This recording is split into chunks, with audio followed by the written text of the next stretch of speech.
Panakkad Munavvar Ali Shihab Thangal. Good evening.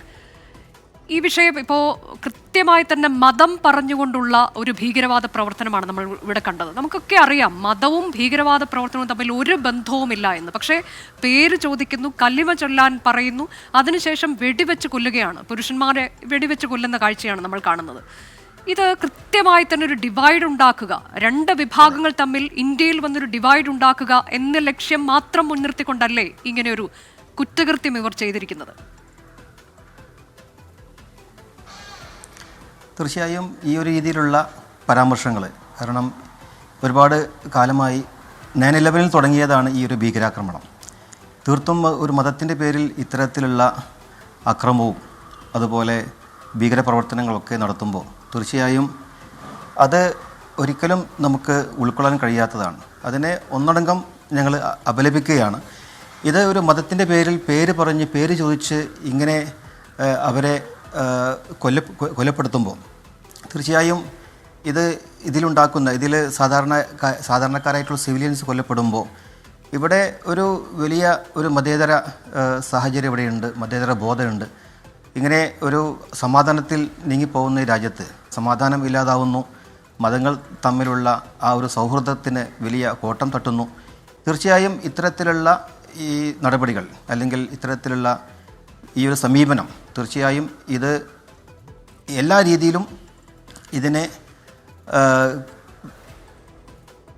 ഇതിൽ നിന്നും രക്ഷിക്കാനും ഇതിൽ നിന്നും മോചിപ്പിക്കാനും നമുക്ക് കഴിയേണ്ടതുണ്ട്. അപ്പോൾ ഇവിടെ ഭരണപക്ഷമോ പ്രതിപക്ഷമോ എന്ന വ്യത്യാസമില്ലാതെ ഭരണകൂടം എടുക്കുന്ന എല്ലാ തീരുമാനങ്ങൾക്കും ഇതിനെതിരെ ശക്തമായ രീതിയിൽ പോരാടാൻ ഈ രാജ്യത്തെ ജനങ്ങൾ ഉണ്ടാവും എന്നുള്ള ഒരു വലിയ ശുഭാപ്തി വിശ്വാസമാണ് നമുക്കുള്ളത്.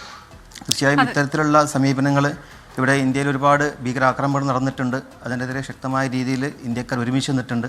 അപ്പോൾ ഏത് രീതിയിലും ഇതിനെ ശക്തമായി നേരിടാൻ ഏത് മതവിശ്വാസികളും ഒന്നിച്ചുകൊണ്ട് തീവ്രവാദത്തിനും ഭീകരവാദത്തിനും മതമില്ല. അതിനപ്പുറത്തേക്ക് ഈ ഒരു രാജ്യത്തിൻ്റെ സുരക്ഷിതത്തിനും മനുഷ്യൻ്റെ ജീവൻ രക്ഷിക്കുവാനും നമ്മളൊക്കെ ഒന്നായി മുന്നോട്ട് പോകണം എന്നുള്ളതാണ് എനിക്ക് അഭിപ്രായപ്പെടാനുള്ളത്. അതെ, ഇവിടെ ഇവർ കലിമ ചൊല്ലാൻ പറയുകയാണ്. ഇത് ഏത് പ്രവാചകനാണെങ്കിൽ ഏത് ഖുർആനാണ് ഇത്തരത്തിൽ കൊലപാതകത്തിന് ആഹ്വാനം ചെയ്യുന്നത്? അല്ലെങ്കിൽ ഇവർ തന്നെ മുസ്ലിങ്ങളാണ് എന്ന് പറഞ്ഞ് അതിൽ ആത്മാഭിമാനം കൊണ്ടിവിടെ വന്നുകൊണ്ട് ഇത്തരത്തിലേക്ക് പ്രവൃത്തി ചെയ്യുമ്പോൾ ഇവരുടെ തന്നെ വിശ്വാസ പ്രമാണങ്ങളെ തള്ളി പറഞ്ഞിരിക്കുന്നു എന്നുള്ളതാണല്ലോ. ഇത് കശ്മീരിയത്തിനെതിരായ ഒരു പോരാട്ടമാണ് ഇവർ നടത്തിക്കൊണ്ടിരിക്കുന്നത് എന്നുള്ളത് ഞാൻ ഇന്നിപ്പോൾ ഒരു ലേഖനത്തിൽ വായിച്ചതാണ്. അത് അക്ഷരാർത്ഥത്തിൽ അങ്ങനെ തന്നെയല്ലേ പാണക്കാട് മുനവറലി ശിഹാബ് തങ്ങൾ? ഇല്ല, ഒരു ഇസ്ലാം മതവിശ്വാസം ഒരിക്കലും ഒരാളെ കൊല്ലാനോ അല്ലെങ്കിൽ കലിമ ചൊല്ലിപ്പിച്ചുകൊണ്ട് മരിക്കാനോ ഒരിക്കലും അവരെ പ്രോത്സാഹിപ്പിക്കുന്നില്ല. ഇവിടെ നമുക്ക് സമാധാനപരമായി ജീവിക്കാനും ഒരു മനുഷ്യൻ്റെ ഒരു മനുഷ്യൻ്റെ ജീവൻ രക്ഷിച്ചാൽ ലോകത്തുള്ള മുഴുവൻ മനുഷ്യരുടെ ജീവൻ രക്ഷിച്ചു എന്നാണ് ഖുർആൻ പറഞ്ഞിട്ടുള്ളത്. ആരെങ്കിലും കൊലപ്പെടുത്തുകയാണെങ്കിൽ എല്ലാവരെയും കൊലപ്പെടുത്തിയ പോലെയാണെന്ന് ഖുർആൻ പറഞ്ഞിട്ടുള്ളത്.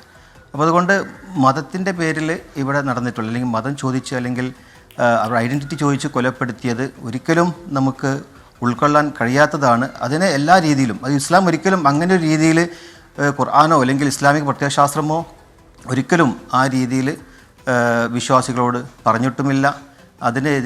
ഇതിൻ്റെ ശക്തമായ രീതിയിലുള്ള ഒരു പരാമർശമാണ് ഖുർആൻ എപ്പോഴും എടുത്തിട്ടുള്ളത്. ഖുർആനും ഇസ്ലാമിക പ്രത്യയശാസ്ത്രവും ഇവിടെ കാരുണ്യവും മനുഷ്യൻ്റെ ജീവിതവും യുദ്ധങ്ങളിൽ പോലും അവിടെ സമാധാനം പാലിക്കാനും അവിടെ സിവിലിയൻസ് ആയിട്ടുള്ള ആളുകളെ അവരെ കരുതാനുമാണ് എപ്പോഴും ഇസ്ലാമിക പ്രത്യയശാസ്ത്രങ്ങൾ നമ്മോട് പറഞ്ഞിട്ടുള്ളത്. അപ്പോൾ അവിടെ ഒരിക്കലും ഒരാളെ വധിക്കുവാനോ അല്ലെങ്കിൽ കൊലപ്പെടുത്തുവാനോ ഉള്ള ഒരു ഉപദേശവും ഇസ്ലാം നൽകിയിട്ടില്ല. അങ്ങനെ ഉപദേശിക്കുന്നവർ മതത്തെ അറിയാത്തവരാണ്. തീവ്രവാദമാണ് അവരുടെ മതം, ഭീകരമാണ് അവരുടെ മതം. ഒരിക്കലും ഇസ്ലാം അല്ല അവരുടെ മതം എന്നുള്ളത് തന്നെയാണ് എല്ലാവരും മനസ്സിലാക്കിയിട്ടുള്ളത്. അതെ, ഇതിപ്പോൾ ഏതാനും നാൾ മുൻപ് പാകിസ്ഥാൻ സൈനിക മേധാവി പറഞ്ഞ ഒരു കാര്യം അതിപ്പോൾ ചർച്ചയായി വരുന്നുണ്ട്. കശ്മീർ പാകിസ്ഥാന്റെ അവിഭാജ്യ ഘടകമാണ്, ഇന്ത്യയുടേതല്ല എന്ന് പറയുകയാണ്. ഒപ്പം തന്നെ തങ്ങളുടെ സ്വത്വം എന്ത് എന്നുള്ളത് എടുത്തെടുത്ത് പറഞ്ഞുകൊണ്ടാണ് ഇതെങ്ങനെയാണ് രണ്ട് രാഷ്ട്രങ്ങളായി മാറിയത്. അപ്പോൾ അവിടെ കശ്മീർ തങ്ങളുടേതാണെന്ന് പറയുമ്പോൾ അത് ഏത് പോയിന്റിലേക്കാണ് വരുന്നത്? അത് കൃത്യമായി നടപ്പാക്കപ്പെടുകയായിരുന്നു ഇവിടെ ഈ ഭീകരവാദികൾ. അങ്ങനെയല്ലേ അതിനെ കാണേണ്ടത് പാണക്കാട് മുനവറലി തങ്ങൾ? അതെ, അത് ഭീകരവാദികൾ അങ്ങനെയുള്ള ചില അവർക്കുള്ള ആശയം അല്ലെങ്കിൽ അവരുടെ understanding the way of understanding അതാണ് ഈ തലത്തിലേക്ക് കൊണ്ടുവരുന്നത്. നമ്മൾ വിശ്വസിക്കുന്നത് ഇന്ത്യ കശ്മീർ അടക്കമുള്ള സ്റ്റേറ്റ് ഇന്ത്യയുടേതാണെന്നും ഇന്ത്യയുടെ എല്ലാ ജനാധിപത്യ അവകാശങ്ങളും ഭരണഘടനാ അവകാശങ്ങളും ഒക്കെ നൽകപ്പെടുന്നൊരു സമൂഹം കൂടിയാണ് കശ്മീരി സമൂഹം. അവരൊരിക്കലും അത് മറ്റൊരു രാജ്യമാണ്, ഇതിൻ്റെ ഭാഗമാണെന്നും ഇന്ത്യ ആ രീതിയിൽ ഒരിക്കലും മുന്നോട്ട് പോകുന്നുമില്ല. അല്ലെങ്കിൽ ഇവിടെ മറ്റൊരാൾ അവകാശപ്പെടുന്നുണ്ടെങ്കിൽ തീർച്ചയായും അതിനെതിരെ നമ്മൾ ശക്തമായ രീതിയിൽ ഒന്നടങ്കം ഞാൻ ഒന്നിച്ചു നിൽക്കും എന്നുള്ളതാണ് ഇന്ത്യക്കാരും ഇന്ത്യയെ മതേതരത്തെ സ്നേഹിക്കുന്നവരും മനസ്സിലാക്കിയിട്ടുള്ളത്. വളരെ നന്ദി പാണക്കാട് മുനവറലി ശിഹാബ് തങ്ങൾ ഇത്രയും സമയം നമുക്കിപ്പം ചെലവഴിച്ചതിനും കാര്യങ്ങൾ വിശദീകരിച്ചതിനും.